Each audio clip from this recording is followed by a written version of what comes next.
Hello and welcome students, আশা করি তোমরা সকলেই খুব ভালো আছো। জ্ঞানজ্যোতি কোচিং সেন্টার পক্ষ থেকে তোমাদের সবাইকে আরো একবার স্বাগত। তো আমি মীরা ম্যাম, আমি আজকে তোমাদের সেমিস্টারে বাংলা বিষয় থেকে দেখো একটি নতুন টপিক নিয়ে চলে এসেছি। আজকে যেটি নিয়ে আমি আলোচনা করব সেটা আমি দেখো বোর্ডে লিখে দিয়েছি। তোমাদের বৈষ্ণব পদাবলী থেকে রূপ লাগি আঁখি ঝুড়ে গুণে মনভোর। তো এই পদটি নিয়ে আমি আলোচনা করব। এই পদটি নিয়ে আলোচনা শুরু করার আগে তোমাদের ছোট্ট করে একটা ইনফরমেশন দিয়ে দিই। দেখো বোর্ডের কর্নারে তোমরা দুটো নাম্বার দেখতে পাচ্ছ। এটা হচ্ছে আমাদের Gyanjyoti coaching centre official helpline number. এখানে কিন্তু তোমাদের অনলাইনে ক্লাস করানো হয়, তার সঙ্গে তোমাদের নোটস দেওয়া হয়। তো তোমরা যারা যারা এখনো আমাদের সঙ্গে অনলাইন ক্লাসে যুক্ত হওনি, যুক্ত হতে চাইছো, তারা এই উপরে দেওয়া নাম্বার দুটির সঙ্গে যোগাযোগ করে কিন্তু আমাদের সঙ্গে যুক্ত হয়ে যেতে পারবে। ঠিক আছে, তাহলে আমি আমার আলোচনাটি শুরু করি। দেখো, যেই পদটি নিয়ে আমি আলোচনা করব, প্রথমেই বললাম রূপ লাগি আঁখি ঝুড়ে গুণে মন ভোর।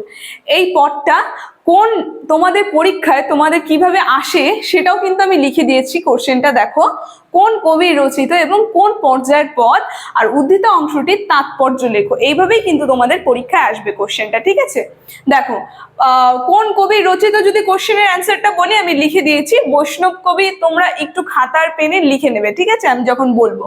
এটা হচ্ছে বৈষ্ণব কবি রচিত, বৈষ্ণব কবি জ্ঞান দাসের রচিত।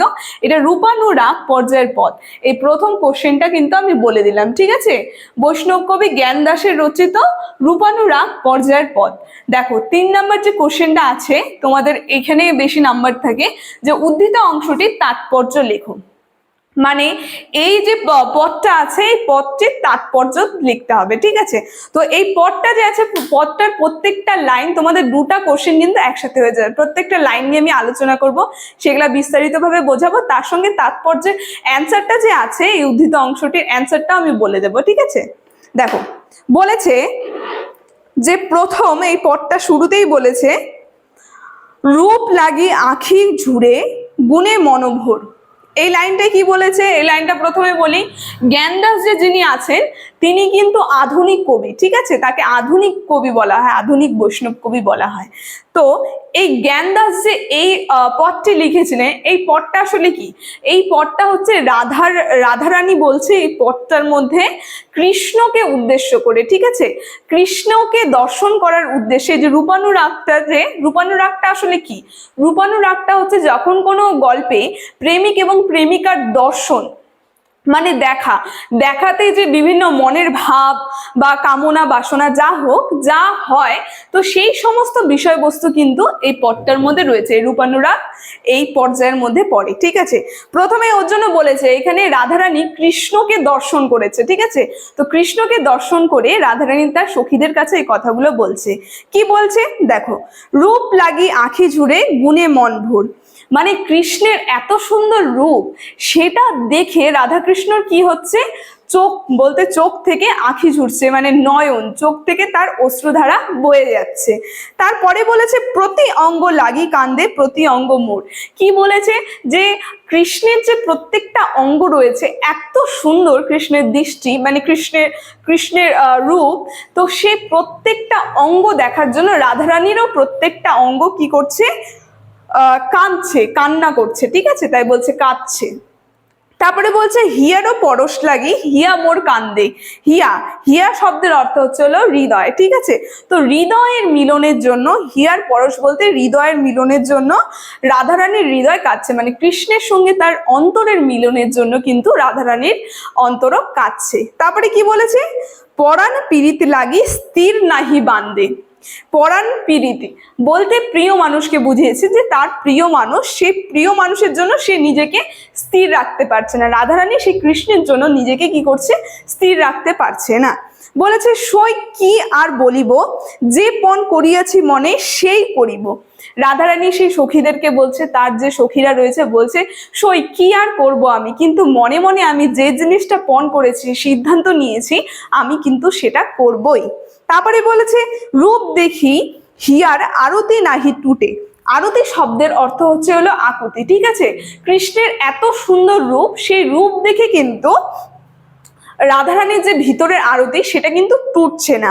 বল কি বলিতে পারি যত মনে উঠে, বলো কি বলিতে পারি যত মনে ওঠে। মনে যে তার কৃষ্ণকে দর্শন করে রাধারানীর যে মনের যে ভাব, এত আনন্দ, সেটা সে মুখে প্রকাশ করতে পারছে না, তার হৃদয়ের আনন্দ। বলছে দেখিতে সে সুখ উঠে কি বলিব তা, দেখিতে সে সুখ উঠে কি বলিব তা, দরস পরশ লাগি আলোয়েছে গা, আলোয়েছে গা। ঠিক আছে, বলছে তাকে যে দেখে আমি কি সুখ পাই। ঠিক আছে, আলোয়েছে শব্দের অর্থ হচ্ছে হলো উথাল পাথাল। তো রাধারানীর দেহ কি হয়েছে? উথাল পাথাল, তার মন উথাল পাথাল হয়ে গেছে সেই কৃষ্ণকে দর্শন করে। তারপর যে হাসিতে খসিয়া পড়ে কত মধুর ধার, লহু লহু হাসে পহু পীড়িতির সার।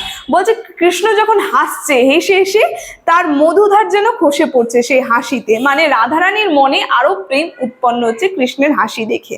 ঠিক আছে, তার প্রীতি বলতে কৃষ্ণের প্রতি যে তার ভালোবাসা, সেটা কি হচ্ছে? আরো বেড়ে যাচ্ছে। গুরু গুরু গর্বিত মাঝে রহি সখী সঙ্গে, পুলকে পুরোয়ে তনু শ্যাম পর সঙ্গে। ঠিক আছে, বলছে যখন রাধারানী গুরুজনদের মাঝখানে থাকে, বলতে তার মাতা পিতা যারা আছে তাদের সঙ্গে থাকেন, তখন কি হয়? তার কি হয়, সে যখন কৃষ্ণ প্রসঙ্গে আলোচনা হয় তখন কিন্তু তার হৃদয় কি হয়ে যায়? তার হৃদয় আরো পুলক হয়ে যায়, সে আরো আনন্দ পেয়ে যায়। পুলক শব্দের অর্থ হচ্ছে আনন্দ। পুলক ঢাকি করি কত পরকার, নয়নে ধারা মোর বহে অনিবার। বলছে সেই আনন্দটা আমি লুকাতে চাই, আত্মীয় স্বজনের মাঝে, গুরুজনদের মাঝে লুকাতে চাই, কিন্তু আমি লুকাতে পারছি না আমার সেই আনন্দটা। ঠিক আছে, মানে তার নয়ন বলতে তার চোখ থেকে জল পড়ছে। এটা স্বাভাবিক, আমরা যখন বাড়িতে গুরুজনদের, আমাদের মা বাবাদের সামনে কাঁদবো, তখন তারাও একটু দ্বিধা বোধ করবে যে কেন কাঁদছে, আসলে তার কারণ কি। তো সেটা রাধারানী তার নয়ন জল লুকাতে পারছে না যখনই কৃষ্ণর প্রসঙ্গে কোনো কথা হয়। তারপরে লাস্ট দুটো লাইনের মধ্যে জ্ঞানদাস যে কবি আছে, সেই জ্ঞানদাস দেখো কি সুন্দর করে বলেছে লাস্টের দুটা সারাংশে। বলেছে রাধারানীর সম্পর্কে যে ঘরের যতক সবে করে কানাকানি। সবাই কি করছে? রাধারানীর এরকম অবস্থা দেখে কানাকানি করছে, মানে আলোচনা করছে, সবাই বলা বলি করছে যে রাধারানীর কি হলো, আসলে রাধার কি হলো। তারপরে বলেছে যে জ্ঞান কহে লাজ ঘরে ভেজাই আগুনি, জ্ঞান কহে লাজ ঘরে ভেজাই। জ্ঞান বলতে এই যে জ্ঞানদাস কবি বলছে যে লাজ ঘরে ভেজাই আগুনি, বলতে রাধা যে আছে তার যে লজ্জা, সেই লজ্জা সরম সবকিছুর মধ্যে কি দিয়েছে? আগুন দিয়ে দিয়েছে। তাই বলছে, মানে গুরুজনদের কাছে, গুরুজনদের সামনে কোনো কিছু লুকাতে পারছে না, তার চোখ থেকে অশ্রু বেয়ে পড়ছে সেই কৃষ্ণর প্রসঙ্গে কথা শুনে। তো এই কথাটা বলেছে যে রাধারানী তার যত লাজ সরম যা হয়েছে সব কি করেছে? সবকিছুই আগুন দিয়ে দিয়েছে। তো কবি জ্ঞানদাসের এই পদটি সম্পর্কে আজকের আলোচনাটি আমার এতটুকুনি ছিল। আলোচনাটি আমি এখানেই শেষ করছি। আশা করি তোমরা বুঝতে পেরেছো। ভিডিওটি যদি তোমাদের ভালো লেগে থাকে, অবশ্যই like, comment, share and subscribe করে দেবে। Thank you.